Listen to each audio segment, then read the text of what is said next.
Hi everyone, welcome to a video showing you how to remove and clean the carburetor on a chainsaw. This saw is a Stihl MS200 climbing saw. Right, first of all, take this cover off. That's your filter. Now before you ever take this filter off, whatever you're doing, it's always a good idea to put the choke on the saw. Reason being, normally there's sawdust gets in and under here, and by having the choke on, you can see that cover stops any more gunk getting into the carb that needs to. There we go. 2 8mm nuts on here need to come off. Oh. One. And this is the number 2. This plastic bit comes off. Then on the side,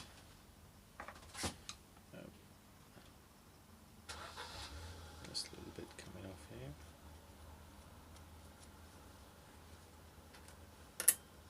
This slides out. This plastic plug comes off as well. Now there's 3 bits you need to make sure you disconnect before the carb can come off. This rod here, which controls the choke. Down there you should just be able to see the rod that controls the throttle, and you have the fuel pipe which connects to the carb. They all come off very easy. The first one, just move it across and up. That's for the choke. The second one with the fuel, I use these hooks and I blunt the tips on them so that you don't accidentally poke holes into these fuel pipes, and literally just, see that? Slide it down like that. I have cleaned inside all of this before I started the video, just so you can see where all the parts are. Normally if you're doing this first time, some fuel will come out of the carb there, and whatever fuel's inside this pipe here will pour out as well, but as long as you keep the saw upright you should be okay. If you're going to turn the saw on its side, you'd normally put a screwdriver or some kind of plug in there just to stop fuel spillage. Thirdly, you don't need to actually take that throttle rod off. All you do when you're pulling out the carb, this top right corner can get stuck a little bit sometimes, so just pull that clear a little, and as you pull it out, that rod actually falls off itself. Now if you're somewhere windy, lots of dust and dirt, it's a good idea maybe just to stuff a little bit of tissue in there to stop any more debris getting into the cylinder. And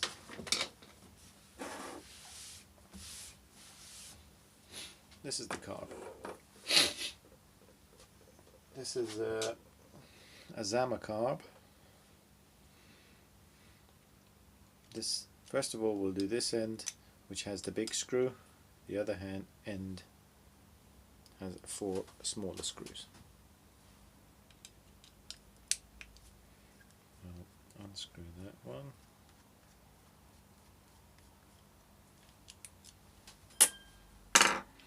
Now, between this lid and the carb there's a very thin gasket which you need to watch out. Again, if you're doing this out in the open and it's windy, be careful, because this is literally wafer thin, and if the wind catches it, that can fly off.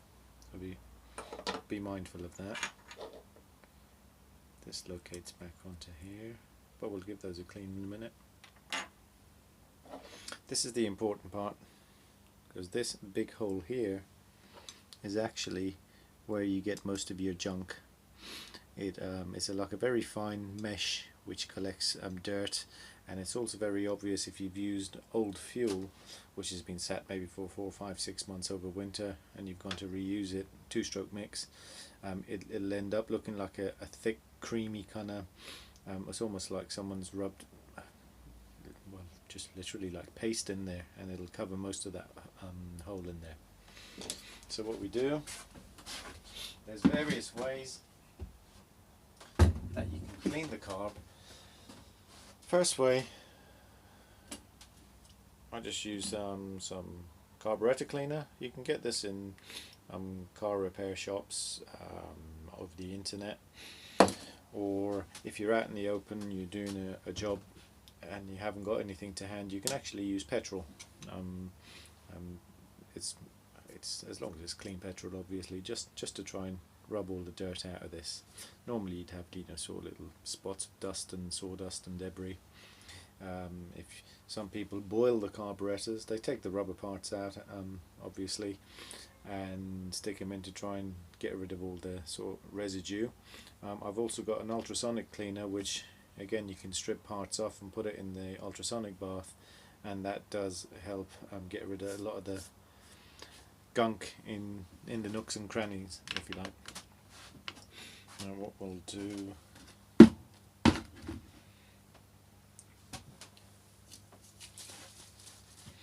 carb cleaner, just literally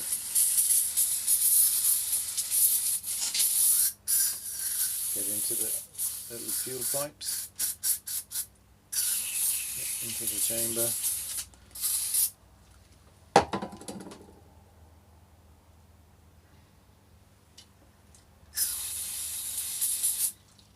What you want is no foreign bodies in here, basically. That's it, pretty much clean. And we'll also clean the cover part.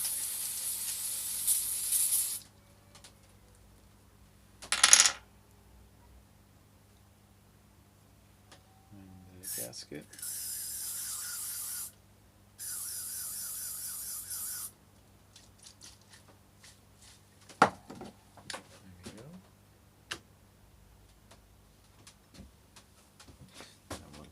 Back on again. Don't worry, these can only ever locate back on one way, saves confusion. There's two little studs up in these top corners which hold it down. You can either hold it on the edges like that and just push this out of the way slightly, cover it over, and again those same two little studs go into two holes on either bits over there.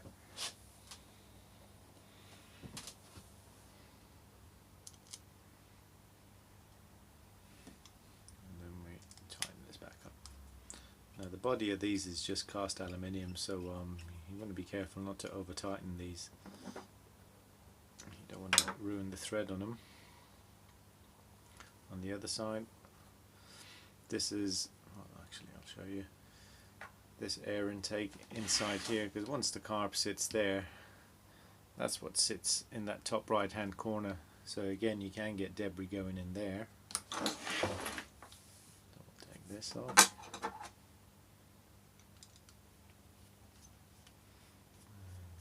take these screws off here.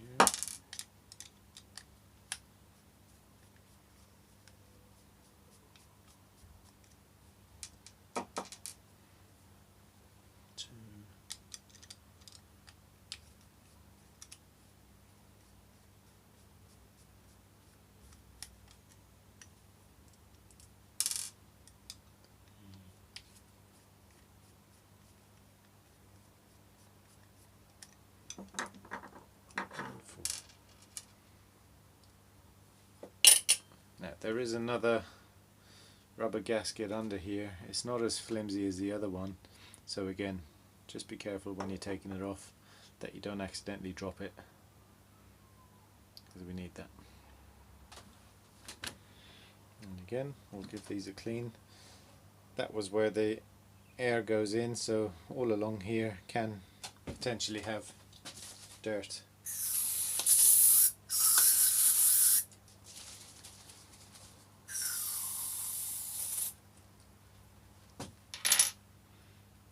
Clean the lip gasket too.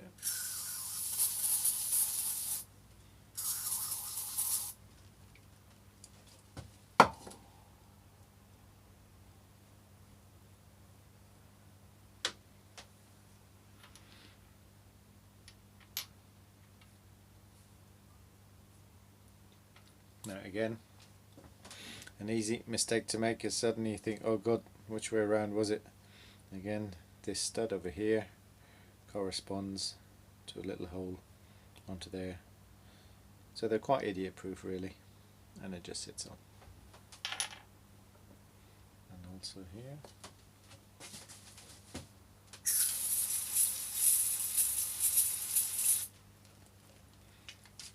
Like I said, you can do this with petrol as well. This back up to here.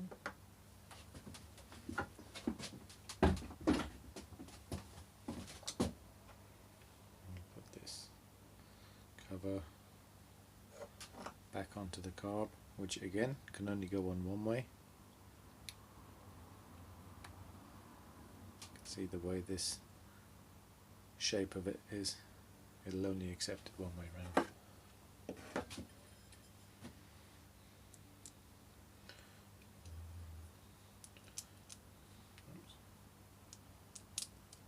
2, 3 and 4.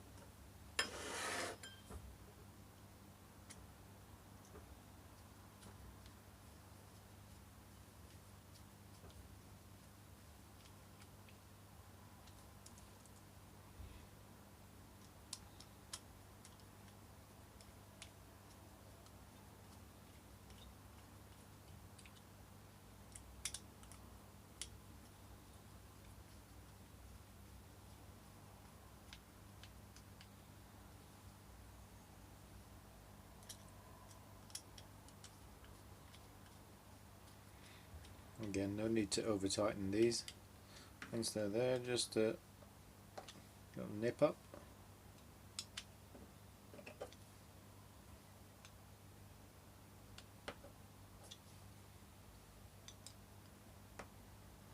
There we go. This rubber part, again, that can only go on one way. You can see, if you look at the end of that, the shape of it, kind of like that, corresponds to the end of this. So that fits on, and that fits there. And on the other side, there you see, they're kind of made to fit. So that's the carburetor all cleaned. Now we've got to put it back onto the saw, which is actually very easy.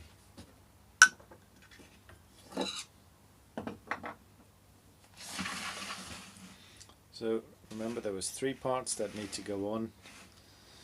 The first one to go on, the carb can only go on, well, it can actually go on 2 ways, but to make sure you got it the right way around, where this fuel inlet is, has to be at the bottom left, and where this little air intake is, up in the top right. Now, first thing we do, we just set it onto there, and let's see if we can get a bit closer. These hooks are great for doing this work. You just lift this rod there, and that hooks onto that part there. It goes on the inside and comes out.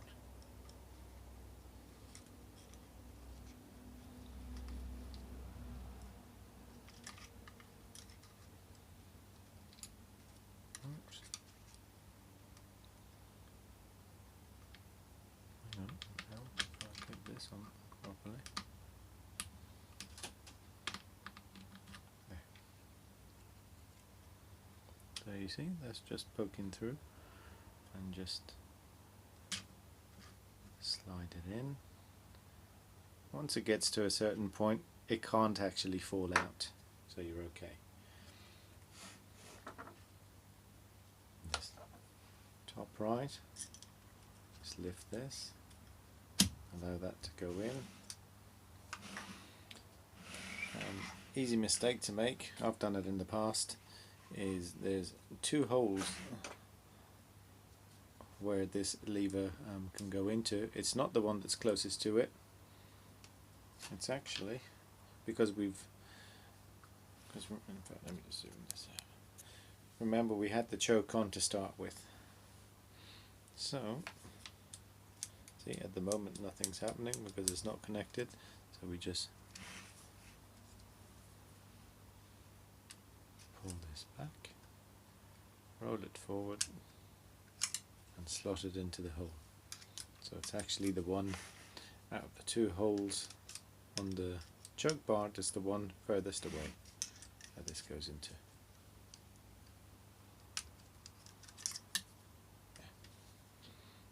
Just make sure that's down and flat. Oh, I forgot to say, before you put this down, just have a quick wipe of the surface underneath as well. And then we need to get that fuel line back on, which can be a little bit tricky sometimes, but it's not too bad.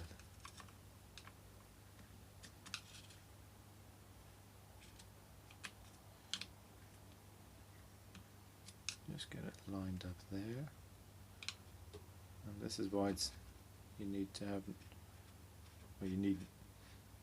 use blunt objects, and just push it up.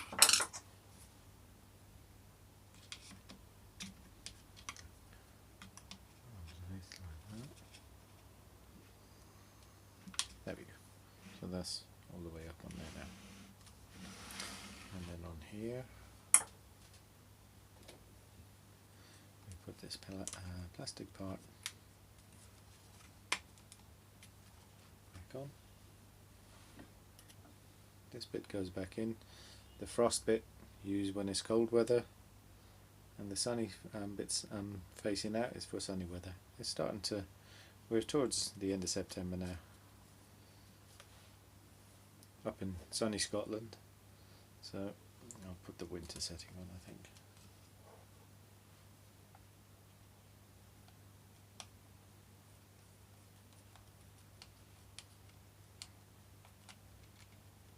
There you go.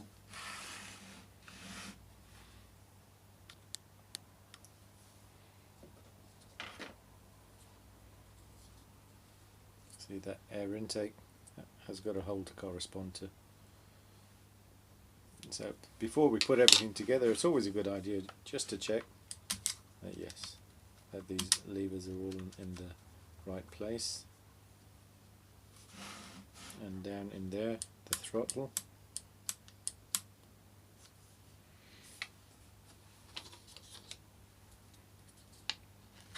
Put this back on.